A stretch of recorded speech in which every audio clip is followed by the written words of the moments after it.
Okay. All right. Welcome to another weekly live stream with yours truly, Dr. Sarah L. Webb. I am excited about today's topic. Before I jump in, say hello in the chat. If you're watching, let me know where you're tuning in from. I do like interactive live, so feel free to type in the chat. I am trying a new software for Instagram, so if it looks a little different, that is why. We'll see how we like it this week. Let me know, give me feedback if you prefer me to just go live from my cell phone on Instagram. But I think it's easier to just have one camera to look at, so we'll see how that works. Um, Today's topic is all about why anti-racist work doesn't work and avoiding the primary pitfall of a lot of anti-racist work. Anti-racist work doesn't work without addressing colorism. And anyone who claims to believe in anti-racist work but denies or ignores colorism is simply perpetuating the very same system they claim to be fighting against. Okay, so if you're here for that, we're going to dive deep. But first, if you're new here, I am Dr. Sarah Webb, the founder of Colorism Healing. I offer speaking, training, and consulting services to companies and businesses, organizations that are ready to advance their anti-racist strategies. Again, I will be leaving time at the end for questions and comments, but you're free to participate in the chat along the way. And this is kicking off a series of live streams based on a new PDF that I just released.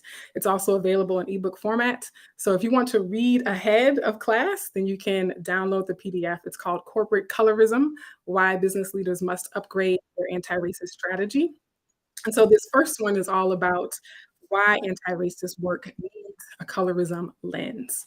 And I want to start off by setting the context of things I've been thinking about for many years now and why I feel it's so important to emphasize the need to address colorism in an overall DEI strategy or anti-racist strategy.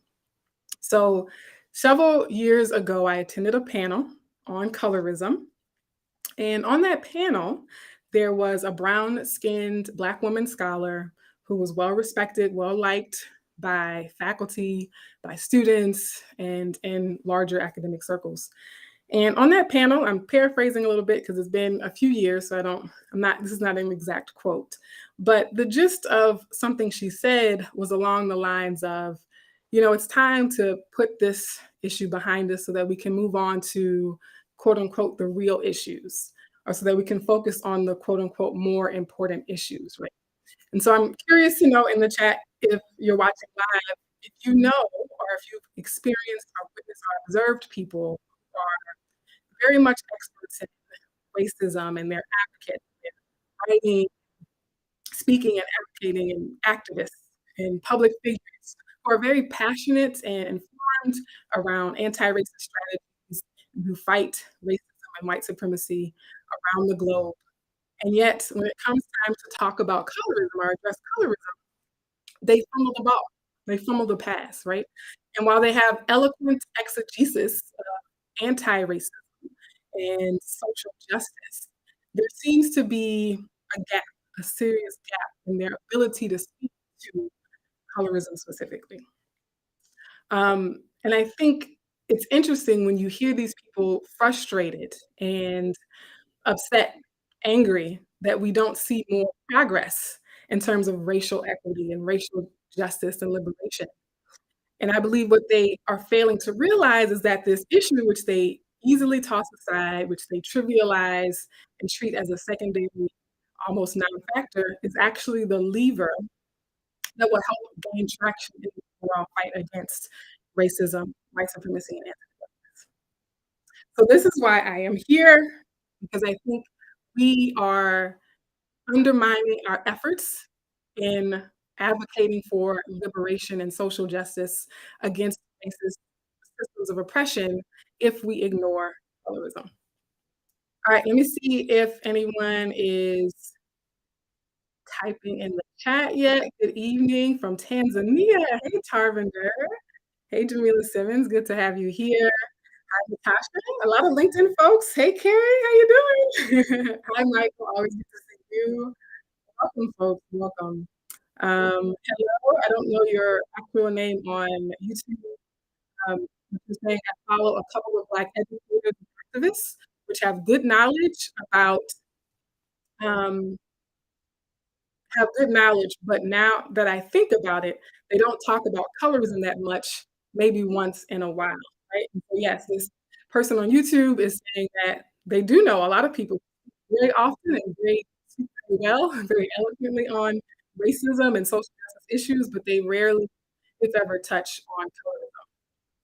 Michael is saying people mentioning everything but colorism, which is very telling. I mean, it's quite remarkable when they are able to talk in detail about everything without even mentioning colorism. I agree with that, Michael. It's very exciting.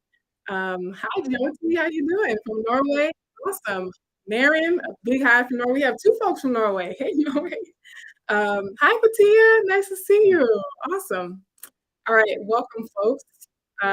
So I wanna, continue and thinking about how even some of the things that we follow in terms of learning about racism and social justice do not address colorism. And I think what happens is people lack awareness and deep understanding of colorism, right? And so some of it has to do with the fact that there are still people who don't know what colorism is. I find in my work, every time I speak at a workshop or a conference or a presentation, there's always a few people in the audience who are just now hearing about colorism for the first time, right? And so that is one of my missions is to make sure everyone who has heard of racism has also heard of colorism, right? So I think that's an initial um, struggle that we have. Okay, I just heard that I'm not live on Instagram. So let me make sure I set that up. Okay, I think I'm live on Instagram now. Welcome, Instagram folks. I'm going to kind of catch you up because I started live without you. I apologize for that. For my folks on YouTube and LinkedIn, I'm gonna loop my Instagram folks in so that they are on board with where we are. Today's topic is all about the failure of anti-racist work and ignoring or neglecting and sometimes even denying colorism as a reality. And I also say that anti-racist work doesn't work without an intersectional lens that includes colorism as a core framework, right? And I was sharing a story about how I was attending a panel on colorism several years ago. And on that panel was a well-respected scholar, well-respected colorism activist who was a brown-skinned Black woman who had even written about colorism in the past. And so her attitude or her suggestion was that we move past this issue so that we can focus on quote unquote the real issue or quote unquote more important topics. So we were just having the discussion about how common it is for prominent activists and scholars and public figures to have eloquent exegesis on racism. And as Michael said, can talk about everything but colorism and how that is a common attitude throughout history, right? We see it in present day, but we also see throughout history a lot of historical figures who completely understand and can write entire novels and tombs and dissertations and books on racism, and yet they realize the impact and the need to focus on colorism as well. It's cutting out a bit. Thoughts, I'd let you know. All right, so Instagram is not working really well on this platform. So what I'll do is I'll end it on this version and just do it on my phone. Okay.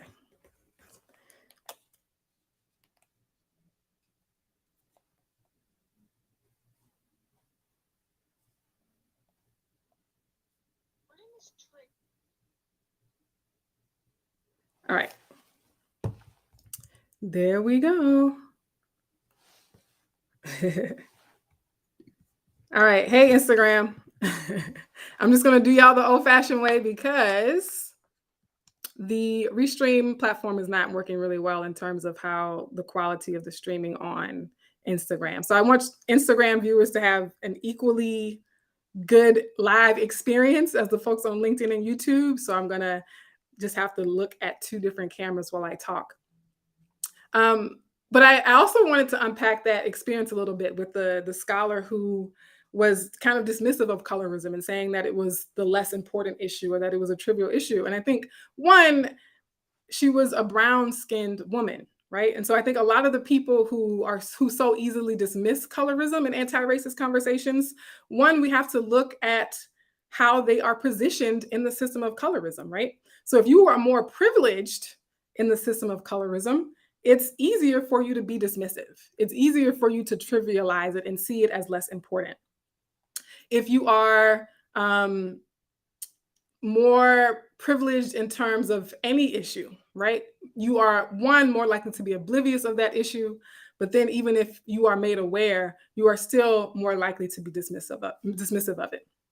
Another thing I noticed too, in terms of when people do finally decide to talk about colorism, it's often they feel the pressure to talk about it because it's a trending topic, right? But not many people are in the trenches talking about colorism, addressing it, having these conversations and doing the work every day. So even when our favorite anti-racist activists finally do speak up about colorism, a lot of the times it's because it's on trend or because they're being asked directly to talk about it. But it's very rare that a large majority of people who focus on the work against white supremacy, anti-Blackness, and racism see colorism as a core facet of what they do and not just a passing trend or a passing secondary tangent, right? And I think that's, again, one of the biggest failures of anti-racist work and one of the main reasons why we haven't seen as much progress as we could see going forward. All right. And so if you're just joining, again, we are talking about why anti-racist work doesn't work. And the number one reason for that is the lack of attention, the lack of sufficient attention to colorism as an issue. So I want to share this recent report by Catalyst. Many of you saw my post recently about the Catalyst report that focuses specifically on women in the workplace. So I'm going to share it on, let me see if I can share it on YouTube and LinkedIn so that you all can see it. But if you're on Instagram, you won't be able to see it. Just because that was the other benefit of doing it all in one place. But if you're on YouTube or LinkedIn, you can actually see the graph. And if you're on Instagram, you might have seen the post already because I shared it on Sunday. But what the Catalyst report is doing is adding to an ongoing body of research, because this is not new data to people like me and people like many of you who have been talking about colorism for years and for decades, that what they found was that women with darker skin tones were more likely to experience racism at work, right? And again, this is not news to people who are engaged in this conversation on an ongoing basis. But what it visualizes, right? And I'm showing a screenshot of the graph. What it visualizes is the reason why ignoring colorism makes anti-racist work ineffective. And I often say that I, as a dark-skinned Black woman, don't have the privilege of prioritizing racism over colorism, right? So even people who do care about colorism still see it as a secondary priority. But for women who look like me, for people who look like me, it's not a secondary priority. Because if we were to quote unquote solve racism, but not dismantle colorism alongside that, then the world is going to look exactly the same as it does now. The systemic power is still going to be in the hands of people with the whitest and lightest skin tones. Systemic privilege is still going to be hoarded by people with the straightest hair textures and the thinnest noses and the lighter colored eyes, right? And so this report, I think, shows us such a clear visualization of what happens when we try to do anti-racist work without the lens and the framework of colorism.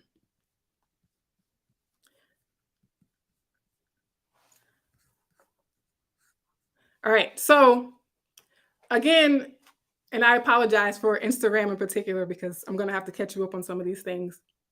I mentioned how one of the reasons people fail to incorporate colorism into their anti-racist work, one is that there are still a lot of people who have not heard of colorism. And I talked about how every time I do a talk or a presentation, there are people in the audience who are just now hearing of the term. And sometimes they might have be aware of the phenomenon, but not have the language to articulate it or describe it, right? And so one of the first hurdles is raising awareness, making sure that everyone who's heard of racism has also heard of colorism. But there's a second barrier to incorporating colorism into anti-racist work, which is people who've heard of colorism underestimate its impact, and they underestimate the scope of what colorism is in society, right? So that's the second part of my mission, is not only that people have awareness of colorism, but that they have critical understanding of what it means, the scope of colorism as a global phenomenon, a cross-cultural phenomenon, but also that they understand the stakes of colorism. And so this is the first in a live series, again, based on the PDF and the ebook that I recently released called Corporate Colorism: Why Business Leaders Must Upgrade Their Anti-Racist Strategy. And so some of the things I'm going to be doing is, one, defining colorism in a way that can help us understand the systemic stakes of colorism, right? We have to move away from thinking about colorism as just playground bullying. We have to move beyond thinking of colorism as just an issue for beauty pageants or for popularity contests at school, right? Because that understanding of colorism, those definitions and that discourse around colorism is why people can so easily dismiss it and trivialize it. So what I'm going to be talking about focuses really on business, the workplace, the corporate world, but it applies across all sectors.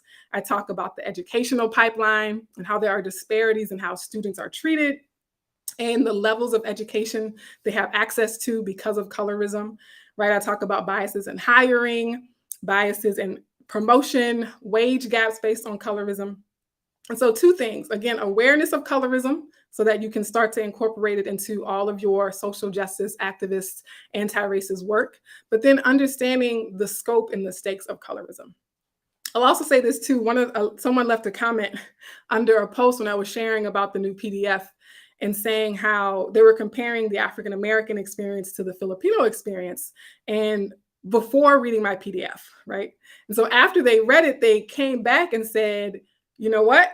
I didn't even realize that what was going on in the Filipino community was also a form of colorism, right? And so again, colorism is not just an African-American experience. It's not just a Black experience. It is a global cross-cultural experience. And a lot of people, when they come to this conversation, they assume that they already get it, right? They say, oh, I have skin, I have a body, I have hair. So I already understand and know everything there is to know about colorism because I have skin, I have a complexion. But again, personal experience or that personal perspective is necessary, but it's not sufficient to really dig deep into the conversation around colorism the way we really need to, okay? I'm going to pause to see how y'all are doing in the chat, see if we have any questions or comments that I need to address right away before I wrap us up. All right.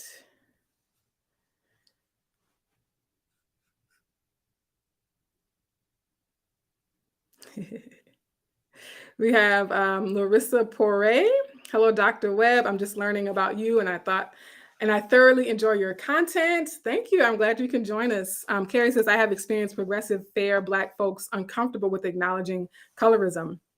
So this is Carrie on LinkedIn, Carrie Maltsby Lute, saying, I have experienced progressive, fair Black folks uncomfortable with acknowledging colorism. And Carrie is bringing up a really important point that a lot of lighter-skinned Black people who are on the front lines of anti-racist work are suddenly faced with having to negotiate and reconcile their own privilege in the system of colorism. And I say this very often in terms of for people of color, for Black people, for people of various racial and ethnic groups that are historically marginalized, we are not as comfortable with doing the same work we ask white people to do around race, right?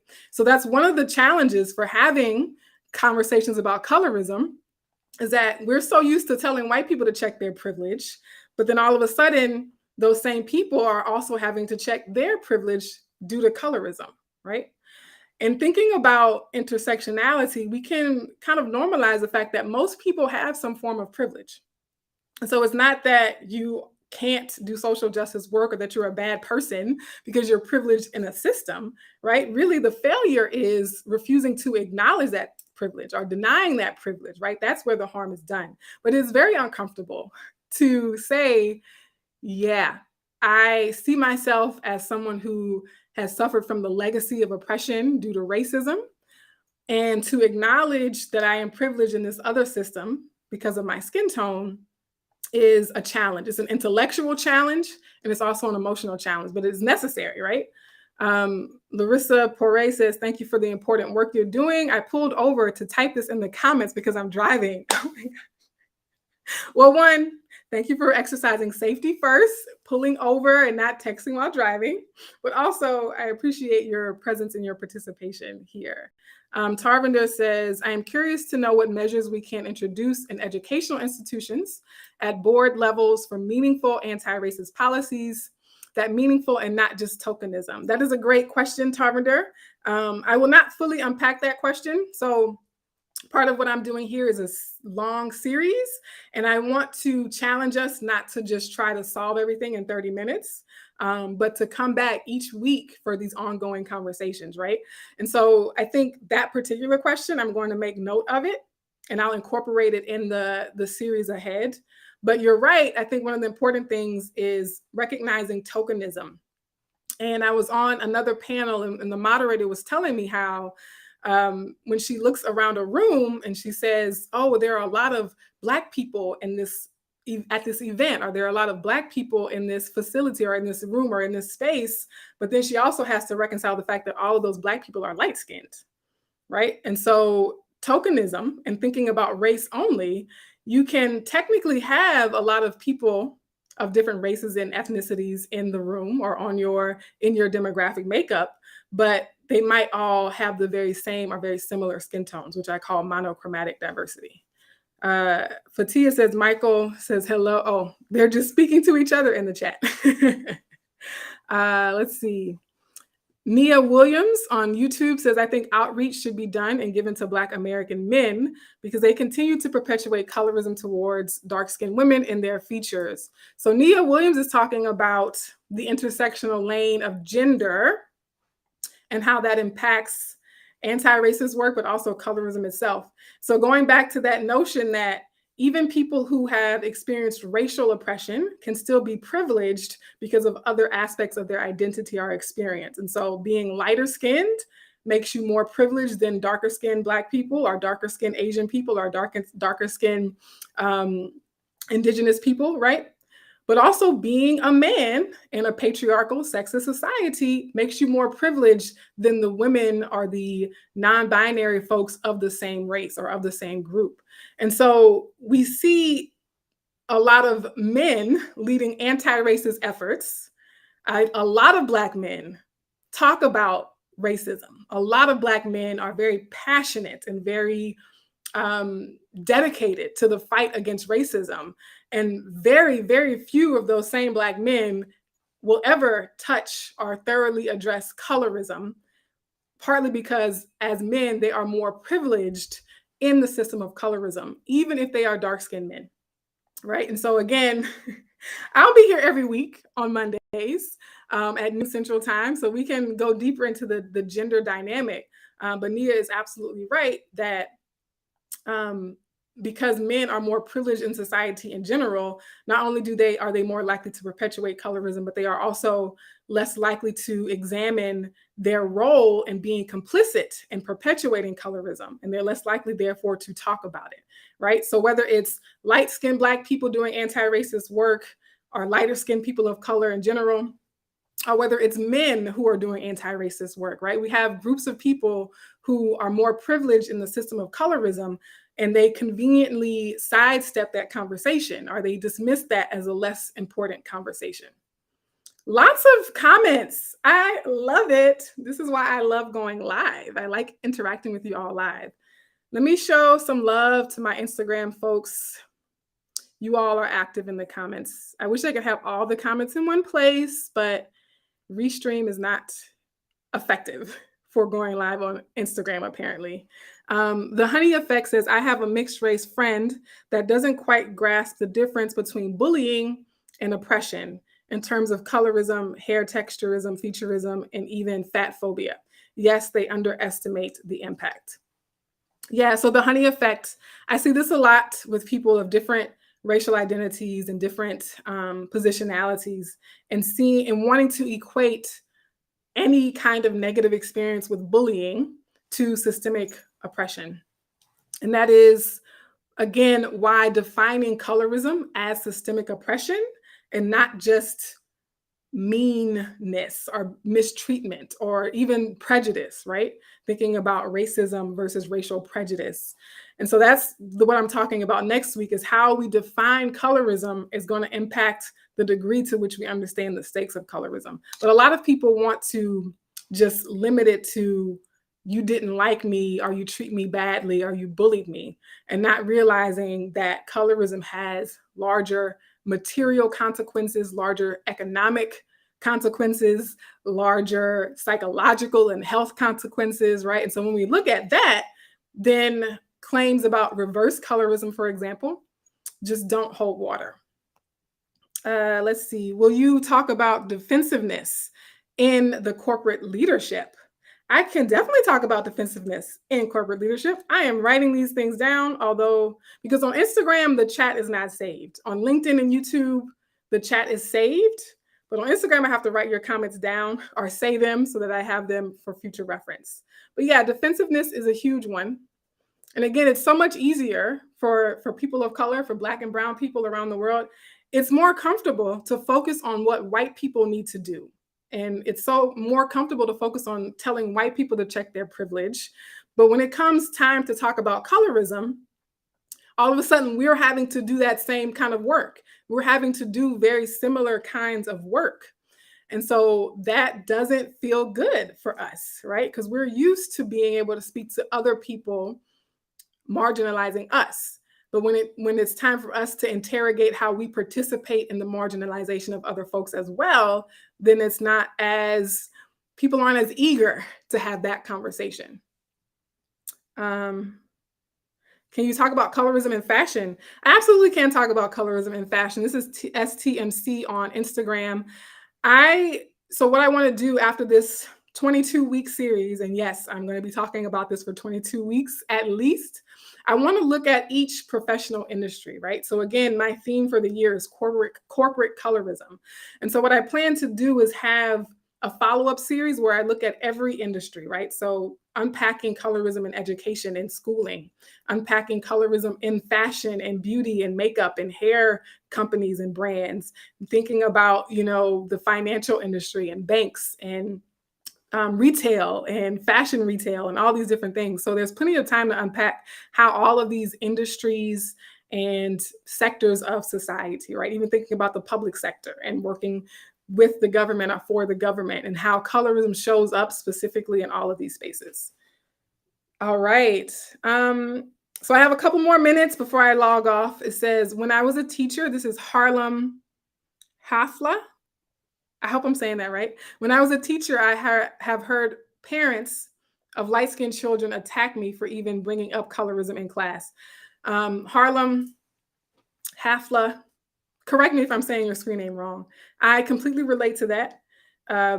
People of the parents of lighter skinned children and sometimes mixed race children they do get defensive, right? And in that sense, I can kind of understand, it's your child, right? People are naturally protective of their children.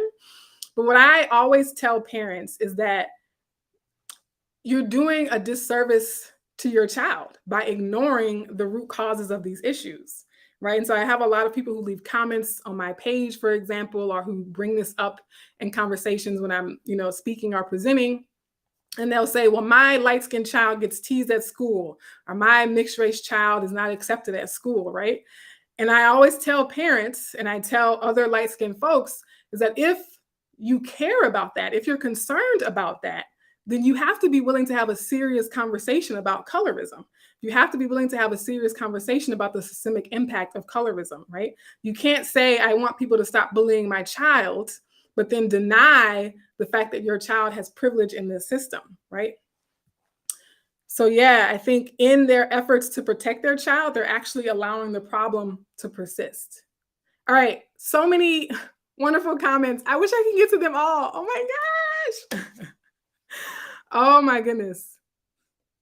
I'll have to come back and look at these after the live. Any final questions? Because a lot of you are leaving comments, but I want to see if I can get to any more specific questions from the audience before I let you all go for this week.